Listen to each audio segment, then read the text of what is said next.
the courage to stand alone for political and economic sovereignty, and the $22.6 million protected species destroying Australia.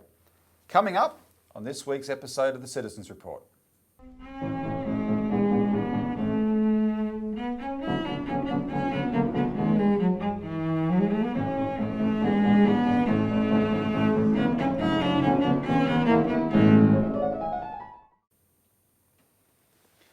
Welcome to the Citizens Report for the 4th of November 2022. I'm Robert Barwick and I'm joined today by Citizens Party founder and leader Craig Isherwood. Welcome, Craig. Yeah, thanks, Robbie.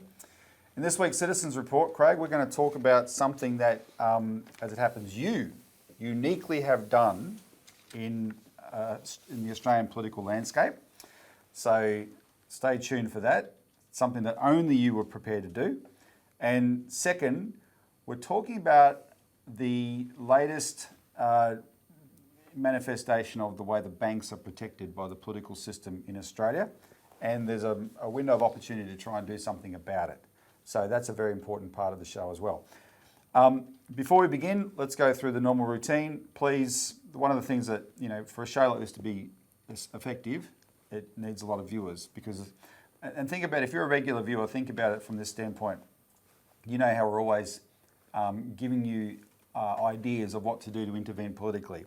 The more people that do it, the more that can be effective, right? So that means sharing the show. So, and YouTube uses an algorithm, etc. So please like the show, share the show, subscribe to the show if you're not a subscriber, and if you do, click the bell icon so you make sure you always get new updates, and make comments, right? We want the conversation to go on underneath the show, and let's help get it out as widely as possible.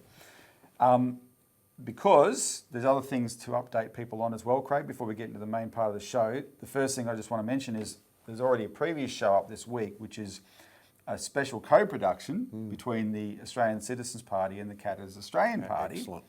Robbie Katter and I, Robbie Barwick, did a two Robbies routine. I was going to sign off. No, no. It's good night for him and it's good night for me. That's the British roots here, Robbie. That's right. But look, we had an excellent discussion on a postal bank. The Katters are out there on the cold face of the regional Australian economy. They see the need for investment, right? And Robbie was able to describe that quite graphically. I was able to give the benefit of our years of research into this issue of public banking. I also tell the story in there, if people haven't heard it before, of the real story behind the Christine Holgate scandal, right? And how that relates to a postal bank. If you haven't watched it, we get a lot of regular viewers of this show.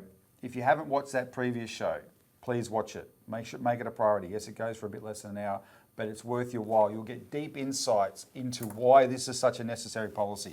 All right, we don't just pick good ideas. They were there for a reason. And so, I think what you stressed struck me that Robbie Katter is out there in the back blocks of Queensland as a farmer who's elected member, the leader of the Katter Party in terms of the state.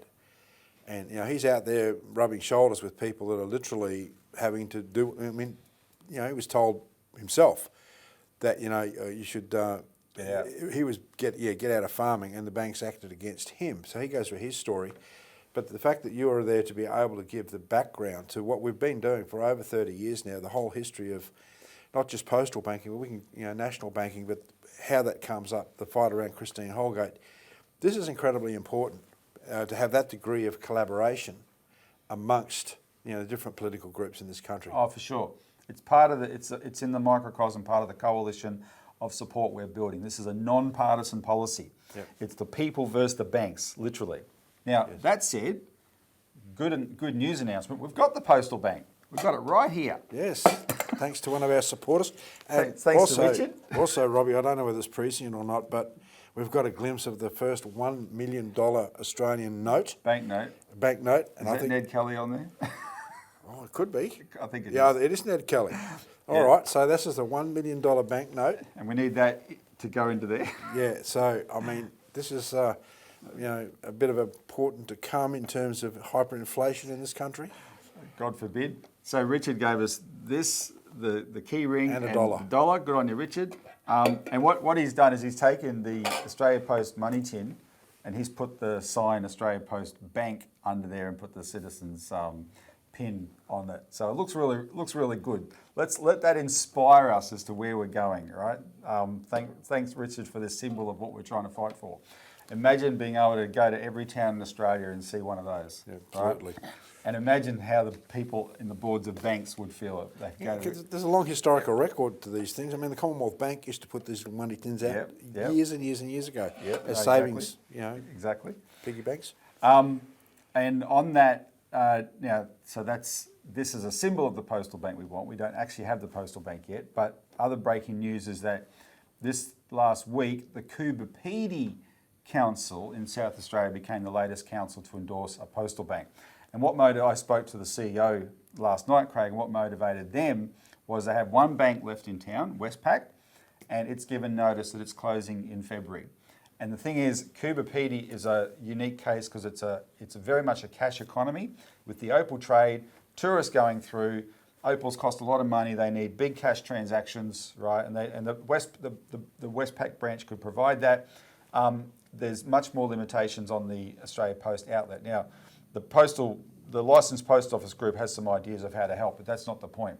The banks, when you hear about how much cash went through this Coobapedy branch of Westpac, you know what it proved? It's a very, very profitable bank branch. So why is Westpac Bank shutting a very, very profitable branch in Coobapedy? Because these guys have an agenda. They want to wean Australia off face-to-face banking services, right? Because if we go all digital, it's better for them. They get our data and they get a cut of every transaction. That's what going digital means for the banks.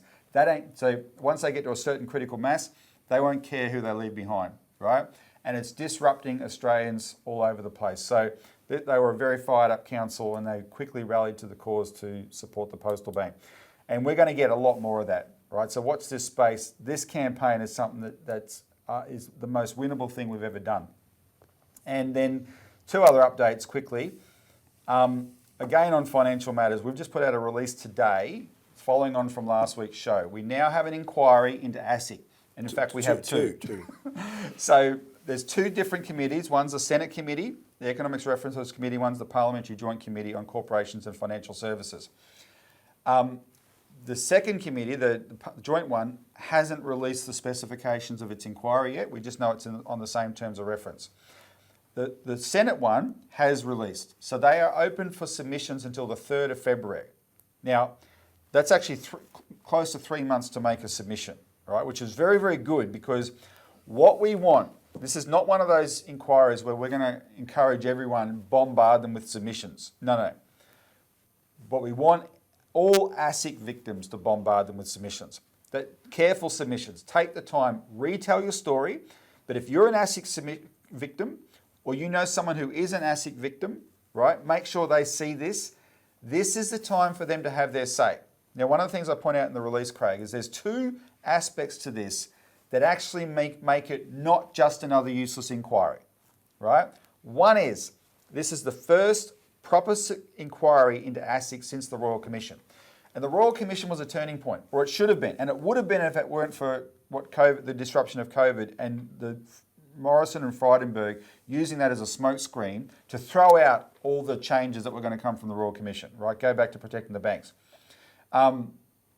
Because otherwise, that Royal Commission showed that everybody who defended the banks up until then were liars, right? The way that Morrison voted 26 times against the Royal Commission and Labor voted almost that many times themselves against the Royal Commission, right? This massive, everyone said, no, it's just a few rogue, examples, etc. No. We all saw that year how systemic this was, right? So now we have an inquiry post-Royal Commission. The denialism it can't exist anymore. And this could be very, very big. And the second one is this is the first inquiry into an issue like this under the new Labor government. And for 9 years, Labor was in opposition when all these inquiries, including the Royal Commission, were held. And they were full of platitudes. Oh, yeah, we've got to be tough on the banks. Look at the government's weak on the banks, blah, blah, blah. Well, now they're in government. And the banks are still the banks, the most powerful lobby in Australia. What are they going to do? They're already gone weak at the knees, and I'll give you an example of that in the second part of the show. This is the sort of thing that's going to hold this new government accountable, right? And trust me, they're already going weak at the knees. On Friday last week, Stephen Jones, the Financial Services Minister, was in the press saying he was outraged by this inquiry. He was going to ask the Senate to reverse their decision to hold an inquiry. Today he's in the press saying, I support this inquiry, in fact I requested it. Right? Talk about a slippery fish. So that he's had to adjust because he doesn't have the power to shut this down, right? And that's an example already. So, very, very important. If you're an ASIC victim, and there's lots of you out there, right? And the main thing I want to appeal to you is get over your demoralisation. You've been through so much. We understand. We've heard your stories, right? And it's tempting to think there's no point anymore. I've had enough. And also, some of this is a bit traumatic. Reliving it to tell a submission is a bit traumatic. We also get that. But think of those two things I said. There is an opportunity here that hasn't existed for a long time. Take your time, write your submission. You don't have to retell your whole story. Write the parts that relate to ASIC and what ASIC did, because we want every one of those senators on the committee to not be under any doubt as how much destruction has happened in Australia thanks to this rogue financial system and a weak regulator, a soft cop on the beat, letting them get away with it. Right? That's the story we've got to tell. So please take the time. You got till the 3rd of February.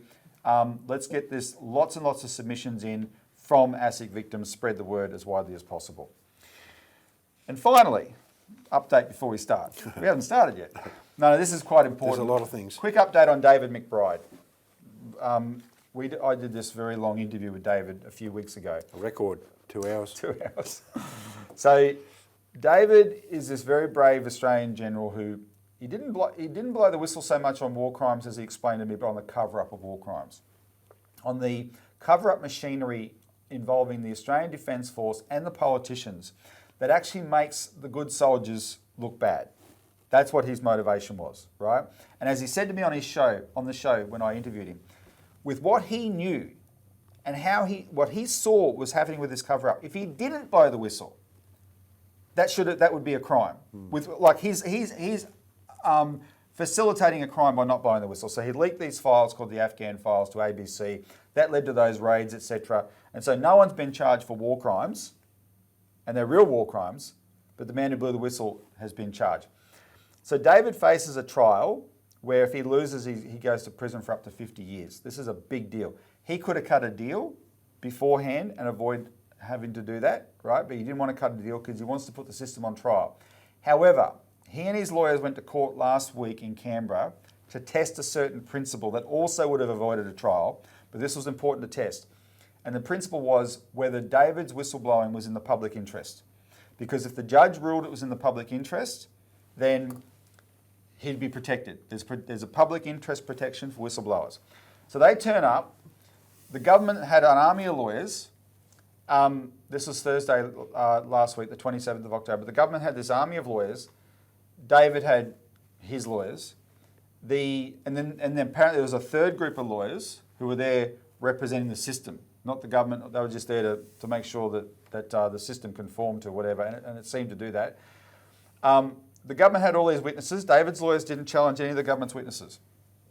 David had two witnesses whose testimony would have confirmed that his whistleblowing was in the public interest.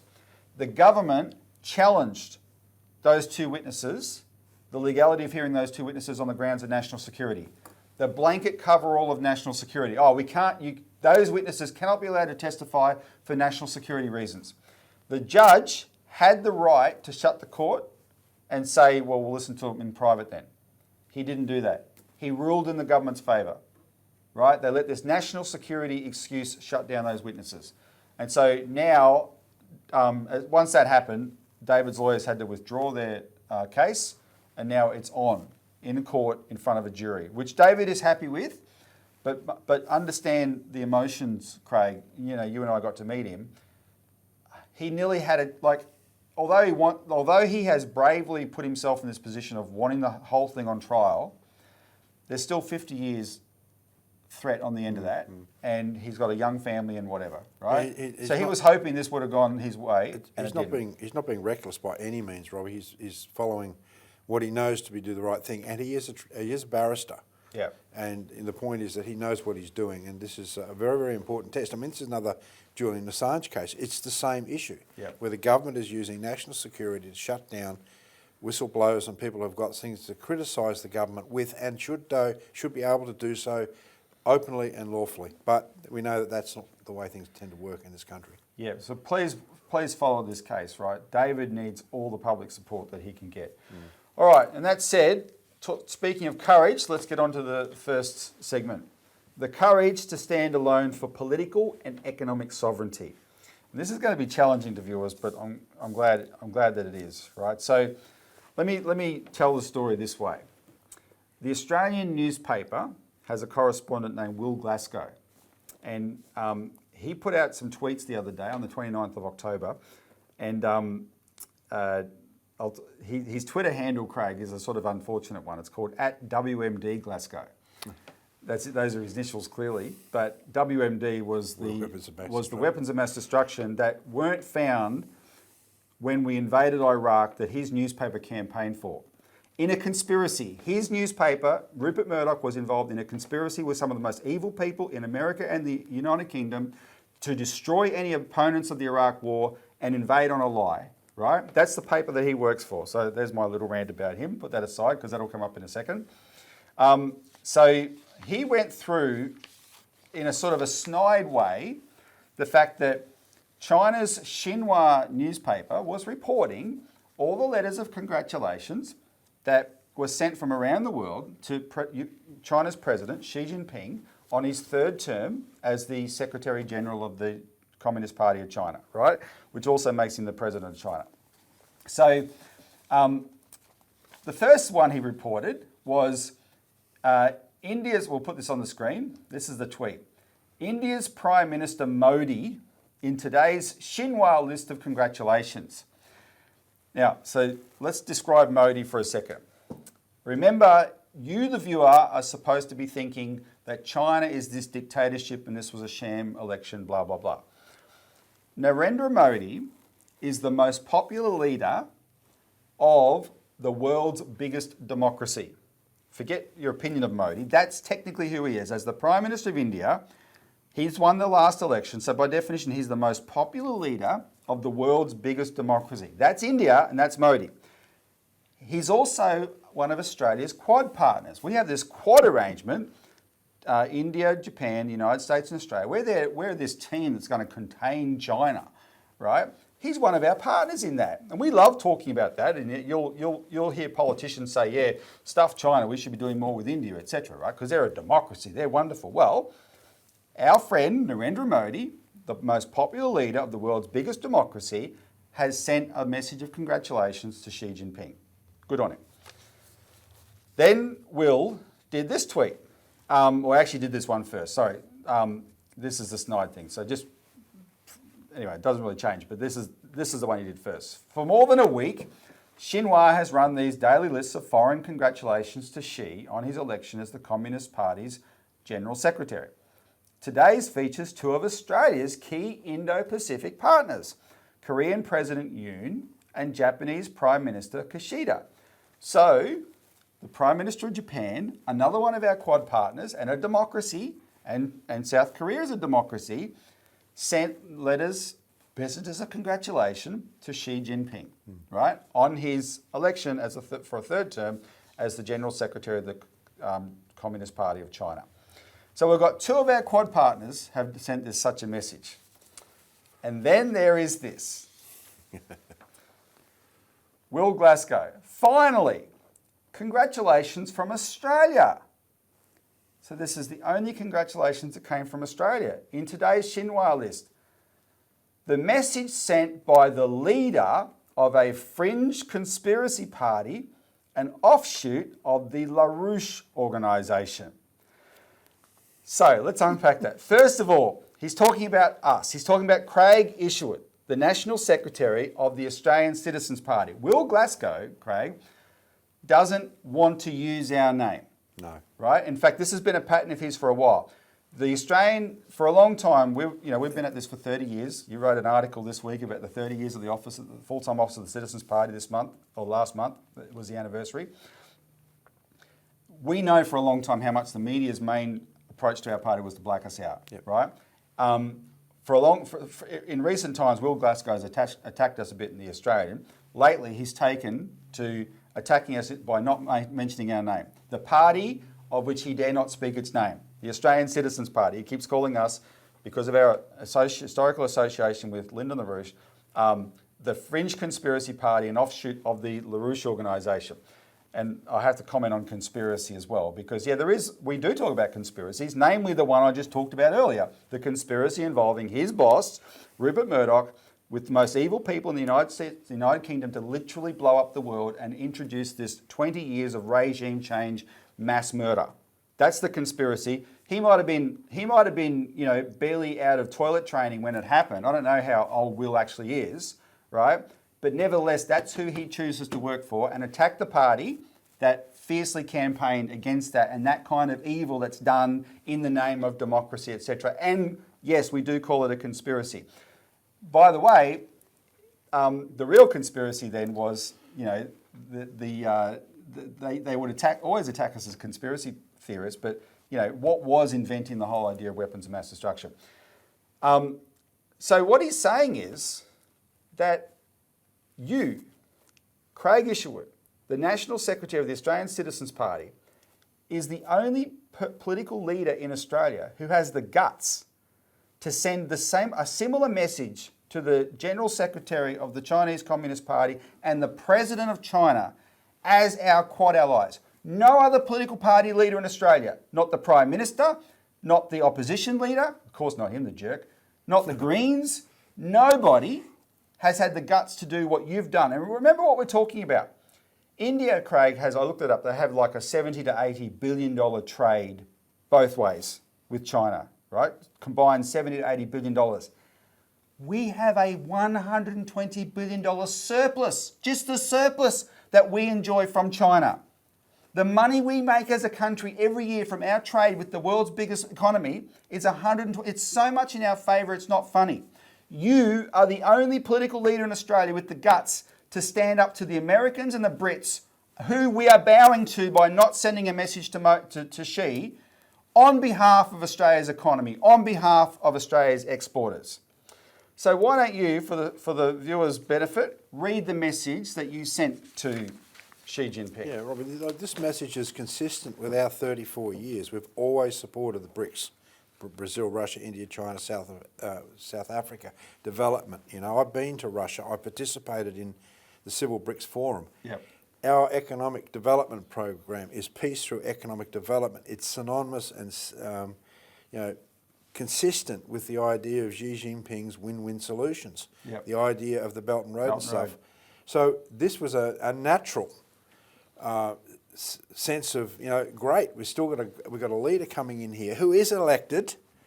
Every person in China has the ability to participate in the elections. It's not the same sort of system that we have, but it is an election process, and most ignorant Australians have no clue as to how that system works. Well, remember, one of the reasons that I was glad we did it is because I had just seen Tony Abbott a little while ago, 2 prime ministers ago, when Liz Truss was elected just by Xi Jinping was elected by the Communist Party of China, right?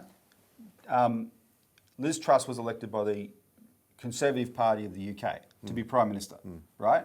And so just by that, Tony Abbott tweeted her a congratulations, saying congratulations on getting the world's second most important job. Now that either meant the President of the United States was the most important or the Queen of England was the most important because she was still alive. I suspect he meant the President of the United States. Maybe he meant the Queen because he's such a sycophant monarchist. But the idea the British Prime Minister would be the second most important job in the world when by any definition, this guy's job is if there's a top 2, that's in the top 2, right? Yeah. So we thought the least Australian political leaders could do was congratulate him and forget the third term rubbish. Yeah. One of the greatest political leaders in the last century broke protocol and served a third term, and he saved the world by doing it. His name's Franklin Roosevelt. Look him up, right? He literally saved the world by doing it. And he took on, he's hated because he took on the bankers, etc. So that doesn't hold any truck with us. Whatever Xi did, he did it entirely legally, so we sent this letter. And we send it in Chinese, Robbie, because That's right. we do have the capacity to be able to send stuff like that. Which is great. So the letter reads, "Dear President Xi, on behalf of the Australian Citizens Party, I congratulate you on your third term as General Secretary of the Communist Party of China and President of the People's Republic of China.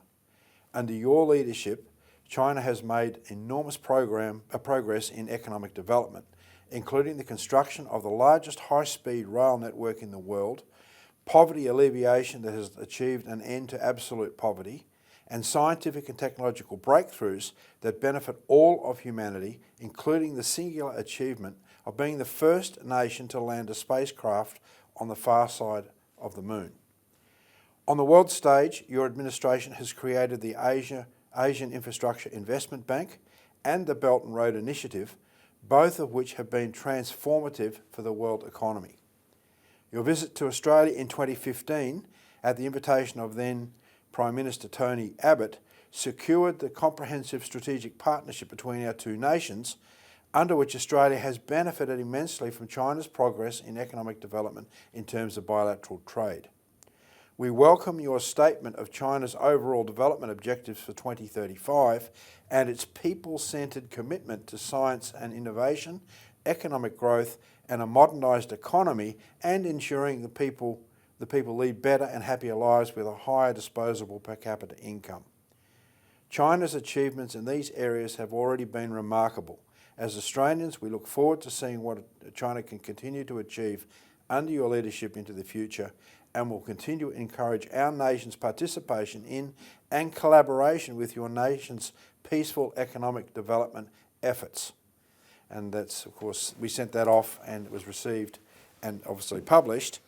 But that, in a nutshell, encapsulates what we actually believe. And, Robbie, and always have. And always have. And I want to say, there are very pathetic individuals in organisations like ASPI and so forth that stand up there, and our goddamn government pays them for this advice.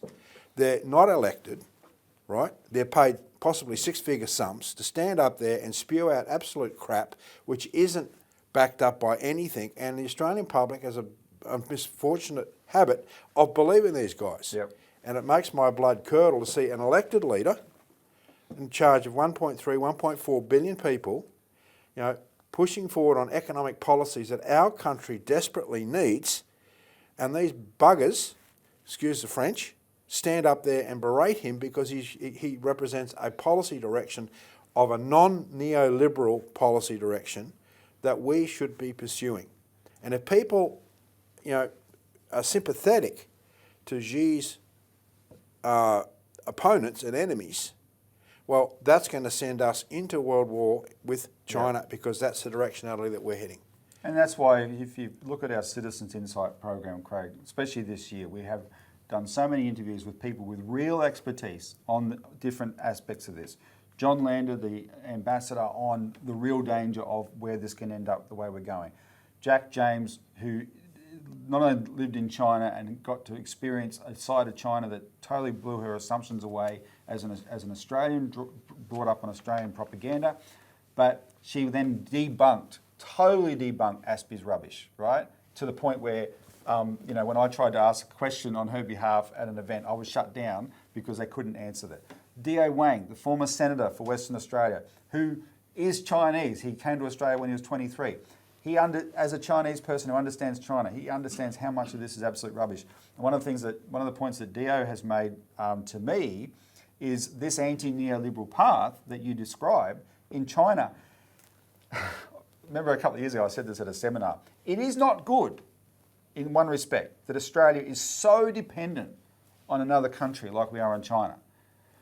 But we are so lucky that the one country we are so dependent on is China, because its progress has driven our economic growth. And in fact, it's even made cheap loans into Australia discreetly to allow Australian businesses to flourish, right? Because that's good for us and good for them. China does everything win-win. Because we haven't been progressing, we shut our economy down every time we can. And the really impressive thing about Xi's speech was this people-centred development. That's what he called it, because that's what it is. The track record is there. In the time you and I have been at this, of politics, we have seen industry after industry in Australia shut. We have seen people's lives disrupted like crazy, right? We have seen the government pointing to 20 years of uninterrupted economic growth, 25 years of uninterrupted economic growth, 28 years of uninterrupted economic growth, saying how great it is. Meanwhile, we went from 12 hospital beds per 1,000 down to 3, right? This sort of stuff, right? Where we've got queues of people outside we're not improving the system, it's collapsing in front of our eyes. Couldn't handle a crisis like COVID. You know, we're reaching a phase where neoliberalism is on the nose, Craig, and you see some turning points, and we're very much a part of pushing that. But the neoliberal system sent us backwards. And in that period, China's lifestyle, living standards, outlook as a country went forward in leaps and bounds, right? And the people benefited, not some plutocracy at the top and everyone at the bottom was just like you see pictures of the United States, right? With absolute poverty at the bottom spreading and this massive plutocracy at the top that just gets away with whatever they want to. The people in China have benefited immensely from this administration, as have we, right? And the fact that there's one political party in Australia that was prepared to stand up for Australia's economic interests and our political sovereignty. The fact that Craig Isherwood is the only person who did it is because everybody else is afraid of the Americans and the British and the media they controlled through people like Murdoch. That's why Will Glasgow does a tweet like this. He's saying to the other parties, stay in line. That's why when the ambassador of China went to the National Press Club, these jerks lined up in a row to bash him. They weren't sending a message to him. They were sending a message to the new government. This is how you'll be treated if you get better relations with China, right? There's been a strategic shift by the Brits and the Americans, and we're supposed to go along with that because we have no sovereignty. We, this party, represent sovereignty for Australia. And that's right. I want to say something on that because, look, it's been 34 years since January, basically 1988, when I was part of a small group of people in Kingaroy that started the Citizens Electoral Council, our previous name. One of the key issues back then was the issue of sovereignty and being smashed. That's why we stood a candidate in the Baramba by-election, got him elected, is because people were being smashed by all sorts of circumstances. And you know what was really strange? Is that as our influence started to grow, I mean, we were on the Sunday program, we were on current affairs programs, talking about the government is no longer representative of the people. The so-called great democracy, well, you go and talk to people who have been smashed by the banks. They're not feeling too much of living in a democratic country because, in effect, you've got a dictatorship amongst the banks dictating how people are going to live. So we were standing up and saying, no, we don't want this. There's too much power in the hands of elected politicians in the sense of they're agents for the banks. Not that elected politicians don't have the role. But then one day I wake up in the morning and all of a sudden, me at 31 years of age has become a neo-Nazi, extremist, right-wing, fascist, anti-Semite. Some of that stuff I had to look up in the dictionary to find out what the hell they're talking about. Right, but this is what happens, and this was done by the major media in collusion with each other, and consequently, and this has meant that over the years, these throwaway tags which they use, there's no proof behind any of this. The far-right conspiracy group, what's that supposed to do? It's supposed to elicit fear in people. Oh, they're a far-right conspiracy group. If anyone knows anything about history, histories are full of conspiracies. One side wanting to take over another side or influence another side. That's what the nature of politics is. It's people conspiring to get policies through. So when you stand up, or when you've had the 34 years of this sort of crap, what I really like to do is You're not intimidated by little weasels like Will Glasgow. No, scribblers like this for warmongering rags, forget it. What I like to do is, as we like to do, is praise and recognise real leadership. And that's what we'll continue to do. And that's why, 30 years after we set up the Melbourne office, we're still here and we're growing. And thanks to the people on this, that listen to this show, that participate in our campaigns, we're going to continue to do that. So if you're one of those Citizens Party supporters that likes everything else, but you're wrong on China, take it up with Narendra Modi and the Prime Minister of Japan. All right, let's move on, Craig. And we didn't do that for self-congratulation, by the way. We want to call out cowardice wherever we see it. And I think, Robbie, I have written an article about 30 years in Melbourne on the back of the Australian Alert Service this week, and people, should get a copy of that. If you want to see Craig's two-page wrap-up of how the National Office came about, Yeah, call in and get a copy of that. This membership issue of our alert service is actually really brilliant. We're going to now cover one of the subjects here that's on page 3.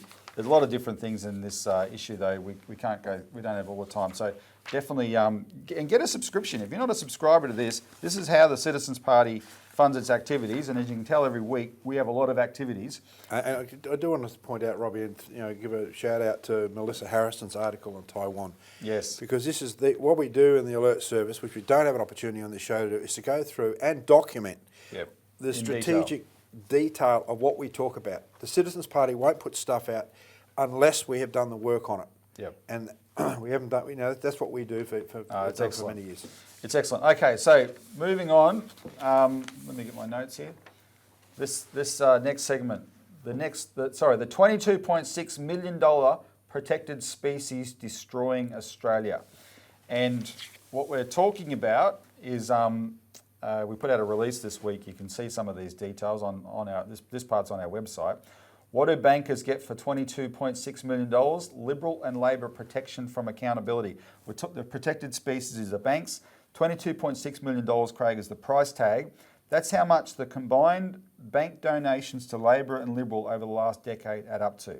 $9.5 million to the Labor Party, a bit over $13 million to the Liberal National Coalition. Because what's happened is, I referenced Stephen Jones before, and the way he was slippery about and basically flipped, pretended he wasn't opposed to the ASIC inquiry. They're now in power, and Stephen Jones is breaking promises like crazy. And we're going to keep the glare on this, the spotlight on this guy, because it's unacceptable, right? Like I said, they were in 9 years of platitudes from Labor about the banks. Now they're in a position to do something about it. They're slightly disarmed, though, because the president of the Australian Banking Association is one of them, a former Labor Premier, Anna Bligh, a confidant of our Treasurer, Jim Chalmers. Well, sorry, you're not going to get away with this, right? If you think you can talk with the talk and then do nothing in government, well, prepare for torches and pitchforks on your lawn. So this is a couple of things I just want to highlight in terms of broken promises. In the stuff we did last year and earlier this year with the Sterling First victims, we demanded compensation. They were failed by ASIC, they should be compensated by ASIC. The government and the opposition said, no. What we have is this compensation scheme of last resort. And that's what's supposed to compensate victims after their cases have been tested. And the comeback was, well, hang on, these particular victims, Sterling First victims, they're not covered by the compensation scheme of last resort, because even though all they knew is they were paying rent in advance, the scam they got sucked into, which ASIC should have known, was a managed investment scheme. And the compensation scheme of last resort doesn't cover managed investment schemes. And of all the financial victims in Australia, Craig, 95% of them, 95% are victims of managed investment schemes. And if you don't have them, victims of managed investment schemes and a compensation scheme of last resort, you're going to cover hardly anybody, right? Now, the thing with the compensation scheme of last resort is it's going to be industry funded. So if you don't include managed investment schemes, that's much cheaper bill for the banks and the insurance companies, right?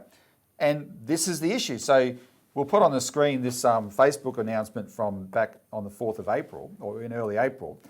During the election campaign, Stephen Jones goes over to Western Australia to meet the Sterling victims, and in their excitement, they said, come to this event. And the people who put out this ad said, Stephen has already indicated, should Labor be elected, managed investment schemes would be included in the compensation scheme of last resort. And what's happened now? They put up the bill, no managed investment schemes included in the compensation scheme of last resort. So another person I've interviewed on Citizens Insight last year, actually, Peter Johnson from the Association of Independently Owned Financial Professionals, which are the financial planners that work independently. They're not paid by the banks. He put in a submission to the compensation scheme of last resort inquiry, and he raised, it's a very explosive submission because his organisation went through the Electoral Commission returns and counted how much money the banks have donated to both major parties. He raised this. And I just want to read you his quotes. He said, The recent political backflips by both major parties over implementing CSLR in its original Hayne recommended form, because it was Justice Hayne who said all victims from 2008 onwards in managed investment schemes should be included, and that adds up to 200,000 victims who've lost $40 billion. That's what that adds up to. So that's what the Hayne recommended form means. He said, continues, raises serious concerns that anti-consumer vested interests are trying to change the operational format of CSLR to suit their own position rather than that of the consumer. The only stakeholder to benefit from these diluted change benchmarks would appear to be the banks. And then he revealed how much money the banks have donated, and then he proposed 2 questions should be asked. 1, do these political donations to the political parties have an influence on political outcomes, such as, for instance, in the proposed CSLR amendment outcomes? 2, would there be a threat to continued political contributions if the CSLR amendments were not delivered? He said, we will leave it to others to reflect and decide on the relevance of these proposed questions. Can I answer that one? One word answer? Yes. Now look, this is the issue, right? Because why do banks shut down branches? Because they're not charities, apparently, Craig. No. Right? We're not a charity, right? We're not going to run a branch that it's costing us money, even though they're not really costing them money. So why do banks donate to political parties, Craig? They're not charities. Yeah. Right? Okay. They need favours. Exactly. They need political favours in terms of, the fact that the Labor and Liberal Party run multi-million dollar campaigns, $50, $60 million dollar campaigns at election. Where does that money come from? Yep. They don't do what we do, Robbie. No. I mean, our funding is significant in terms of small parties, but it comes from not... Ours is entirely democratic. Totally democratic. Not from, say, 10 or 15... Not government, not unions, not big business. Not 5 or 10 banks. Yep. Right? About 15,000 individual contributions from, thousands and thousands of people. Plus, remember, you're the one who, I think, first explained to me the model. The banks, the parties are sort of always in the red. They get all the votes from... The money they get from the government for each vote at election... They pay off the old debt and then go to the bank and borrow another couple of $100 million for the next election cycle. Well, think about this for a minute, Robbie. The banks are giving the parties this. The banks know, anyone that's in politics know that the coalition's going to get 35% of the primary vote and the Labor Party get the same. Yep. The government pays something like $2.80 per vote. Do the maths. Yep. Right, so therefore... That's like a guarantee. The parties can sign over a note to say, on the basis of the expected vote, we are going to get $50 million from the government. Therefore, would you advance us $50 million so we can run our election campaign? Now, what happens if the government of the day starts to say to the banks, no, we're going to rein you guys in, we're not going to allow you to have the free rein? Yep. Don't you see there's a little bit of a blackmail to say, well, if you don't do this, we're not going to be able to, we're not going to be interested in funding your election campaigns. Yep. And to tell you why, that's like the nuclear flashing lights coming on to the political parties. So of course they're not going to cross the banks. And that's why even if you still prefer a major party over most of the minor ones, you should always vote for them second, not first. They don't At get least the money. make them not get the money. Yeah. Okay. And that'll really make them squeal because that's the electoral funding. We've never got electoral funding, Robbie, because we've funded our own campaigns significantly by raising donations from people that want to see real change. Only Australian individuals. Yep. Now, so Craig, this next part is even more enraging. Remember, after the global financial crisis, no banker went to jail. That's right. They were too big to jail, right? And they literally said that. Obama's Attorney General said, you can't bring criminal charges against banks because it may cause another financial crisis. Too big to jail. And not only did they not send them to jail, they gave them their bonuses. And that was really infuriating at the time. Well, what's happened as a result of the Royal Commission in Australia, this question came about because banks are such big organisations, and you get the CEOs on the stand, they say, well, I didn't know that we were charging fees for no service and all this kind of stuff, right? So they brought in this law called the Financial Accountability Regime. And when Treasury, so the Royal Commission handed down its report in February 2019, January 2020, as part of the government's, this was under Frydenberg, that's when they were still not in denial. They were still saying, okay, we've got to implement the recommendations of the Royal Commission. January 2020, the Treasury said we're going to have this bill called the Financial Accountability Regime, and it's going to include civil penalties for bankers, for bank executives. Now, let me explain that. Bankers can already incur criminal penalties if they're caught stealing money, ordering their staff to steal money, that sort of thing, right? Civil penalties was included so that when bankers are not stealing money outright deliberately, but when they're looking the other way while they're making money from fees for no service or charging fees for dead people, right? Or the other one lawyer made the comparison to Westpac's contravention. Remember the massive fine it got for the anti-money laundering contravention, right? They ignored the anti-money laundering requirements, and they had been warned, like for years in advance, that they were in contravention. They just ignored it. So under those circumstances, because the bank is making money from these decisions, and the bankers are getting bonuses from these decisions, under those circumstances, they said there will be civil penalties for bank executives. That will be 5,000 penalty points, which adds up to $1.05 million, or 3 times either the benefit derived or the detriment avoided, whichever is the greater, right? That bank executives will be fined. That was in the bill. It's going to be in the bill. We're not talking about local branch managers here No, of local banks. We're talking about, the hidden powers inside these large institutions. The decision makers, the accountable, they call them the accountable persons. Yeah, which means that these people they already know that they can get away with it. Yeah, they're on millions of dollars. Yeah, and they know, right? and they've got clever lawyers there that can slip and slide and so forth. So this is the least they can do. These civil penalties is the least they can do, literally, right? So what happened? Treasury released this on January 2020. Then COVID hit. And as soon as COVID hit, Frydenberg and the banks were like, we can get away with lots of stuff here. And they did. They used COVID as a smokescreen to just make all kinds of changes. They essentially scrapped all the intent coming out of the Royal Commission, including this. And they have produced a bill which both parties are going to try and ram through at the end of this month in the Parliament, the financial accountability regime without civil penalties. The only ones jumping up and down about this, ironically, the only group outside of what we're doing now that is attacking this protected species is the Greens. They're the ones that usually protect protected species. They are honourable enough on this question that the real protected species of the banks, they're going after them, and they're saying that they even did a deal, or they even offered what's his name, Jones, if you don't want this Senate inquiry into ASIC, because there was already another inquiry, right? So they weren't blocking an inquiry. They were going to block the second one. They said, put civil penalties back in that bill. You want us to block that inquiry? Put civil penalties back in that bill. And Jones refused. The new Labor government is absolutely doing exactly what the Liberals did and protect bankers from basic personal accountability, so that there'll still be civil penalties for the bank in the form of massive fines, but you, the shareholder, pay those fines. And you, the customer, when they add more charges on you to pay for those fines. The bankers who make the decisions, who spend a few years at a bank and then move on to another job and take a big fat bonus with them, scot-free, no accountability.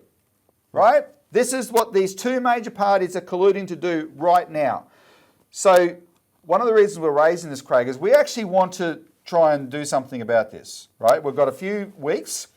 I'm raising it now.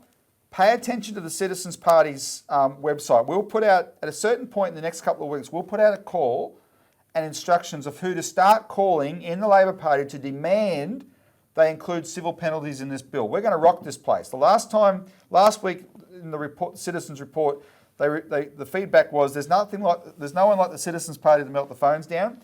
We're going to do that over this issue, right? Because this is unconscionable. All you got to do, if you're old enough, remember what it was like post 2008 when all those bankers got off scot-free. And these two parties are so beholden to the banks and the superannuation funds that they intend to do that again. Robbie, Anthony Albanese got up at a conference and had a one line that which we reported, right? It said, you know, the Labor Party represents a light on the hill and all the Liberals can do is glow in the dark. Yeah. Well, I'm sorry, there's no point in having a light on the hill when you're full of fog. Yeah. When the fog is around, the light means nothing. You can't see it. That's right. And that's what's going on here with the Labor Party. They've got the potential to be the absolute light on the hill, but the fog of the influence of these powerful lobby groups are creating a fog which is upsetting any real strategic change to policy that we were hoping that Albanese would come in. So, you know, it's really going to be up to our supporters and people to try and blow that fog away by saying, no, you got the right policy, or you had the right policy in opposition. Now get back to what you said. Yeah, we have to inject the steel in their spine. They're too gutless to stand up to the Brits and Americans on foreign policy. They're too gutless to stand up to the banks. The public can't accept it. So this is what happens. The public will go, see, nothing ever changes, and then you go back to sleep. You say, I'm going to do something else. You get demoralised. No. Yes, you see the behaviour predicted. Don't accept it. You meet that bad behaviour. You meet that gutlessness, and let's change the dynamic for once. Instead of us taking the pressure off, put the pressure on. And this is the ASIC inquiry, this intervention in the civil penalties issue, etc. The general fight for the postal bank. These are the ways we'll do it. Yep. All right, Craig. Thank you very much. This has been a great show. Yep. Appreciate you having us on. This 30th anniversary theme has been good. Thanks to the viewer for tuning in. Get on the website and look at the things that we've talked about, and you'll see some of the links below. And see you next week for more of the Citizens Report.